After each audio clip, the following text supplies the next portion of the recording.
दोस्तों क्या आपको वॉल्यूम देखने आता है? अगर आपको वॉल्यूम देखने आए तो फ्रेंड्स आपको इस तरह के स्टॉक्स मिल जाएंगे। आपको याद होगा कि नौकार कॉरपोरेशन को इसी यूट्यूब चैनल पर वीडियो भी बनाया था और आज के डेट में नौकार कॉरपोरेशन 80 पर चला गया था। जस्ट थोड़ा सा हम लोग समझेंगे कि वॉल्यूम से आखिर किस तरह से किसी स्टॉक को एनालिसिस हम लोग कर सकते हैं कि क्या वाकई में वो स्टॉक ऊपर जा सकता है कि नहीं जा सकता है। दोस्तों जब नौकार कॉरपोरेशन में वॉल्यूम बनना चालू हुआ था, आपके सामने यहाँ पर ये देखिए, ये वो लेवल था जहां पर हम लोगों ने बाई किया था। बाई करने के बाद से उस टाइम पे भी प्रॉफिट बना, नीचे आया। जब आप लोगों ने कमेंट किए, कमेंट पे क्या बोले कि सर इसे होल्ड करना चाहिए, और तो भी मैंने बोला था कि बिल्कुल आप होल्ड कीजिए। किसी भी स्टॉक में अगर ह्यूज वॉल्यूम के साथ स्टॉक ऊपर जा रहा है ना, तो आप ये समझिए कि वो बहुत ही जल्दी सारे लेवल को तोड़ ताड़ करके ऊपर जाने वाला है। इतना आपको समझना पड़ेगा सर। अगर आप इतना समझ गए तो आपको इस शेयर मार्केट में बहुत पैसे बनेंगे। बात करें नौकार कॉरपोरेशन, तो अभी आप बताइए कि क्या नौकार कॉरपोरेशन इससे भी ऊपर जा सकता है क्या? ये वॉल्यूम आपके सामने है, या तो आप अपने चार्ट पर लगाइए, नहीं तो अगर आप मुझे देख रहे हैं तो यहाँ पर देख करके एक बार कमेंट बॉक्स में जरूर बताइएगा कि क्या इससे भी ऊपर जा सकता है नौकार कॉरपोरेशन। कमेंट बॉक्स में जरूर लिखिएगा। और इस वीडियो का मकसद आज ये है कि कुछ ऐसे स्टॉक्स हम लोग लेकर के आएंगे, मतलब आज कुछ ऐसे स्टॉक्स लेकर के आया हूँ जिसमें धीरे धीरे कहीं ना कहीं वॉल्यूम बन रहा है। तो क्या जब वो वॉल्यूम बन रहा है तो उस स्टॉक को हमें बाई करना चाहिए कि नहीं करना चाहिए? ठीक है, इसके पहले दोस्तों आप आ जाइए, मैं आपको अपने यूट्यूब चैनल पर लेकर के आता हूँ। 20 तारीख को मैंने 20 जुलाई को मैंने एक वीडियो बनाया था जिसमें लिखा था कि मात्र 10,000 बनेंगे 1 लाख। तो इस स्टॉक में एक कमेंट मुझे बड़ा बढ़िया कमेंट आया कि सर 11 मिनट में, आप इसका कमेंट भी पढ़िएगा, सर 11 मिनट में आपने बस 3 ही स्टॉक बताएं। 11 मिनट में बस आपने 3 ही स्टॉक बताएं। अगर उस भाई साहब ने 11 मिनट के उस वीडियो को देख लिए होते हैं तो वाकई में उनके 10-20 हज़ार रुपये आज डबल हो गए होते हैं। क्यों? क्योंकि चलिए मैं आपको बताता हूँ क्यों। सबसे पहले अगर आप उस वीडियो को नहीं देखें तो एक बार वीडियो को जरूर देखिएगा। उसमें मैंने एनडीटीवी और राज टीवी, उन दोनों स्टॉक को बताया था कि हमें आप लोग कमेंट करके बताइए कि हमें एनडीटीवी बाई करना चाहिए या राज टीवी बाई करना चाहिए, और बेल तक कमेंट कीजिए। और मैंने अपना पर्सनल बताया था कि एनडीटीवी को बाई करना चाहिए। ये बात अलग है कि 20 तारीख के 21 तारीख को ये कैंडल बनी, 21 तारीख को इस कैंडल ने थोड़ा सा रेड बनाया, लेकिन 21 तारीख को राज टीवी भाग गया। उसके बाद से एनडीटीवी आज 20% तक का सर्किट लग चुका है। क्यों? रीजन क्या है? आखिर मैंने स्टॉक को क्यों बताया आपको कि अभी और इसमें भागने के चांसेस है? सीधा सा जवाब आपके सामने, आपकी आंखों के सामने यहाँ पर दिख रहा है कि जिस तरह से इस कंपनी में वॉल्यूम बनना चालू हुआ ना फ्रेंड्स, तो मुझे समझ में आ गया था। देखिए अगर यहाँ पर वॉल्यूम बना, अगर मैं यहाँ पर रिकमेंड कर दिया होता तो आपको कम से कम 15 से 20 दिन तक स्टॉक को झेलना पड़ता। भागता तो ही, लेकिन आपको झेलना पड़ता। लेकिन इस ब्रेकआउट के बाद से मैंने बताया था, अब उस टाइम पे उसका प्राइस कितना था आप देखिएगा, प्राइस था 242 रुपया, और अभी इस प्राइस ने क्लोजिंग कितना दिया है भैया? 276। कम से कम 40-45, 30-35 या 40 पॉइंट तक का मात्र एक दिन में आपको दिया है ये प्रॉफिट, ये स्टॉक ने। Reason volume, reason volume. अब चलिए वीडियो को स्टार्ट करते हैं। ये तो हमने समझा कि वॉल्यूम है, क्या इस वॉल्यूम के बाद से स्टॉक भागेगा? अगर आप मुझे 2-3 दिन से फॉलो करें, मतलब पिछले 1 हफ्ता से भी अगर आप फॉलो करते होंगे, तो मैं आपको एक स्टॉक और बताता हूं। उस स्टॉक को भी मैंने बताया था, उसका नाम है इंडिया सीमेंट। चलिए, इंडिया सीमेंट भागा, क्यों भागा? दोस्तों मुझे पहले बहुत से लोग फॉलो करते थे, क्योंकि फंडामेंटल मैं इस तरह से लोगों को सिखा दिया, और सिखाने की वजह से आप सबको पता है यूट्यूब के ऊपर डिपेंड करता है कि मेरी वीडियो कितने लोगों के पास भेजता है।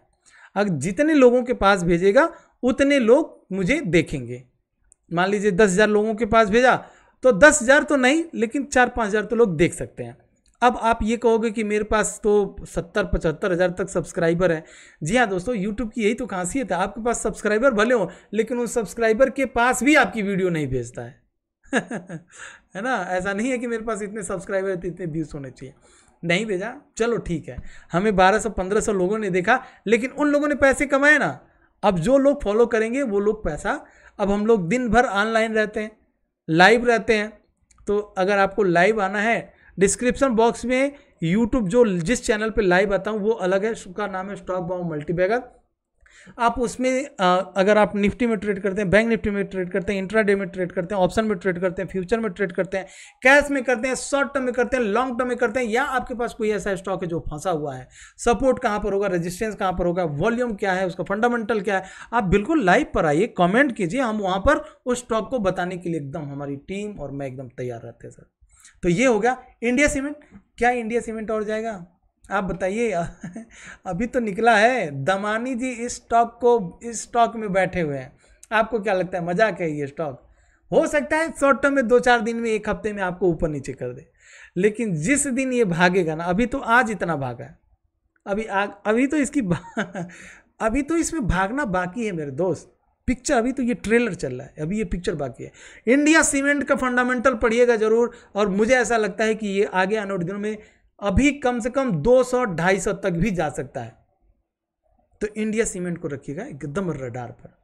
और अगर आपको ये स्टॉक अच्छा लगा हो तो कमेंट बॉक्स में भी लोगों को बताइएगा, क्योंकि कुछ मेरे साथ बहुत ही जेन्युइन लोग जुड़े हुए हैं जो फंडामेंटल में एकदम मास्टरी हासिल की हुई है उन लोगों ने। वो लोग भी आते हैं कमेंट बॉक्स में लिखते हैं, सर इस आप जा करके एक बार कमेंट पढ़िएगा।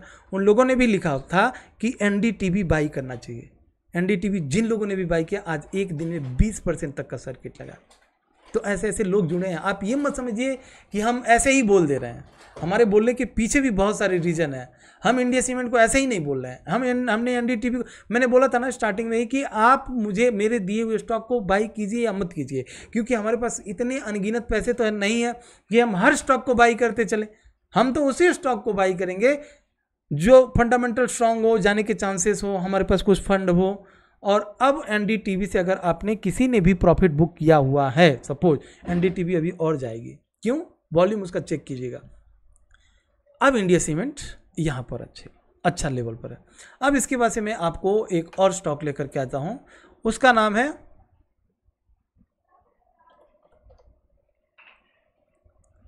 First source solution. उसका नाम है फर्स्ट सोर्स सॉल्यूशन। अब थोड़ा सा इसकी वॉल्यूम को समझने की कोशिश कीजिए। इसका वॉल्यूम यहाँ पर एक बहुत बड़ा वॉल्यूम बना था, इस वॉल्यूम के बाद से इसमें ग्रीन वॉल्यूम बनी। अब आपको अगर वॉल्यूम लगाना है, आप कहोगे कि सर इसमें हम किस तरह से आइडेंटिफाई करें? या निफ्टी 50 के जो स्टॉक होते हैं उनकी वॉल्यूम ही कुछ ऐसे बन जाते हैं कि समझ में ही नहीं आता है, या कुछ ऐसे स्टॉक है जिनका वॉल्यूम समझ आपको एवरेजिंग वॉल्यूम तो अब लगाना पड़ता है। अब आप कहोगे एवरेजिंग वॉल्यूम का, तो एवरेजिंग वॉल्यूम आप इस तरह से इसको लगा लो। ये लो रुकिए रुकिए रुकिए, इसका भी इलाज है। इसको आपको करना होगा इस तरह से। अरे भाई क्या हुआ? हाँ, इस तरह से आपने लगाने के बाद से अब देखिए एवरेजिंग वॉल्यूम में यहाँ से टाइम होगा 10 मई 2022, मई जून जुलाई मिड हो गया। तो इतने दिनों में क्या आपको रेड कैंडल सबसे ज़्यादा बड़ी बड़ी बनती नजर आ रही है या ग्रीन कैंडल बनती नजर आ रही है? तो इसे कहते हैं एवरेजिंग वॉल्यूम। एवरेजिंग वॉल्यूम से आप समझ में आ गया होगा कि ये जो वॉल्यूम बनी है ऐसे नहीं बनी हुई है। अब स्टॉक में मोमेंटम होना बाकी है मेरे दोस्त, ठीक है? अब स्टॉक में मोमेंटम होना अभी बाकी है, और जैसे ही मोमेंटम होता है सबसे पहला टारगेट कहाँ तक हो सकता है? 170। अब इसके पास से एक और स्टॉक लेकर कहता हूँ जो पेनी स्टॉक है, जिसका प्राइस मात्र 15 रुपया है, और स्टॉक जाना पहचाना है, आप सबको पता है। उसका नाम है ऊर्जा ग्लोबल, ठीक है? ऊर्जा ग्लोबल को थोड़ा सा यहाँ पर अब हम लोग समझते हैं। क्या हमें ऊर्जा ग्लोबल यहाँ पर बाई करना चाहिए? क्या हमें यहाँ पर बाई करना चाहिए? अगर आप मेरे से पूछेंगे तो मैं आपको एक चीज़ बताऊंगा यहाँ पर जो होगा। देखिए, मेरा स्टॉप लॉस होगा 10 से 11 रुपये तक का स्टॉप लॉस होगा, और इसमें वॉल्यूम के साथ ऊपर गया, कंसोलिडेट किया, अब यहाँ पर वॉल्यूम के साथ ब्रेकआउट हुआ, तो 10 रुपये से 11 रुपये का स्टॉप लॉस होगा। और टारगेट बहुत ही जल्दी आपको थोड़े बहुत कम से कम कम से कम 15 से 20, 14 तो चल ही रहा है, 18, 19, 20 रुपये तक आने के चांसेस इसके बहुत ज़्यादा हैं। तो ये एज ए पेनी स्टॉक आप इसमें पैसा लगाइए या ना लगाइए, पेनी स्टॉक आप सबको पता है रिस्की होता है। आपको अगर इसमें पैसा लगाना है लगाइए, नहीं लगाना मत लगाइए। लेकिन जो फंडामेंटल स्ट्रॉन्ग स्टॉक्स में अभी बताया था इसके पीछे, इंडिया सीमेंट, FSL, NDTV और नौकार कॉरपोरेशन, इन चारों में से अब मैं आपसे एक सवाल पूछ रहा हूँ, इन चारों में से कौन सा स्टॉक सबसे ज़्यादा भाग सकता है? अगर मैं कहूँ तो सबसे ज़्यादा मेरे पास 2 ऑप्शन आते हैं यार, एक इंडिया सीमेंट और दूसरा NDTV। नौकार कॉरपोरेशन ओके है क्योंकि उसने बहुत बढ़िया मोमेंटम दे चुका है, अभी और देगा क्योंकि बहुत हाई से वो नीचे आया था, अब नीचे से ऊपर जा रहा है। और कहीं ना कहीं अमित शाह भी थोड़ा डीप में देखिएगा, शायद अमित शाह की कंपनी है वो, जो पहले थोड़ा सा कर्ज में डूबी थी, अब धीरे धीरे वो उसकी नैया पार हो रही है, निकल रहा है स्टॉक। तो ये छोटी सी वीडियो रही दोस्तों, ये भी 11 मिनट की बन चुकी है। अब जो लोग 11 मिनट देखेंगे शायद उनको कुछ हीरे मिल सकते हैं इस स्टॉक से। अगर आपको 5,000 लगाने हैं सपोज, या 6,000 लगाने, 3 कंपनी में 2-2 हज़ार लगाइए आप। अब मुझे ये नहीं पता है कि आपके पास कितने पैसे हैं, लेकिन आप इन 3 स्टॉक जो अभी पीछे नाम लिया, इन तीनों स्टॉक में अगर आप देखते हैं तो आपको एवरेजिंग के हिसाब से आप देखें तो 2 में से 3 में से या 4 में से अगर आपको 2 भी चल गया ना तो बहुत बढ़िया पैसा देके जाएगा। और 2 नहीं चला मतलब साइडवेज हो जाएगा, गिरेगा नहीं। वो स्टॉक ऐसे अगर गिरे फिर एवरेजिंग कर सकते हैं आप, ऐसा नहीं कि वो पेनी स्टॉक है एवरेजिंग करें, डर लगा रहे पता नहीं जीरो ना हो जाए, ASM में ना हो, GSM में ना हो। तो दोस्तों इस तरह की अगर आपको वीडियो चाहिए तो प्लीज़ प्लीज़ प्लीज़ लाइक ज़रूर कीजिएगा और साथ में सब्सक्राइब कर लीजिए, ताकि जैसे मैं ब्रेकआउट स्टॉक को लेकर के आता हूँ आपको सबसे पहले मिले। जय हिंद फ्रेंड्स, मिलते हैं नेक्स्ट वीडियो।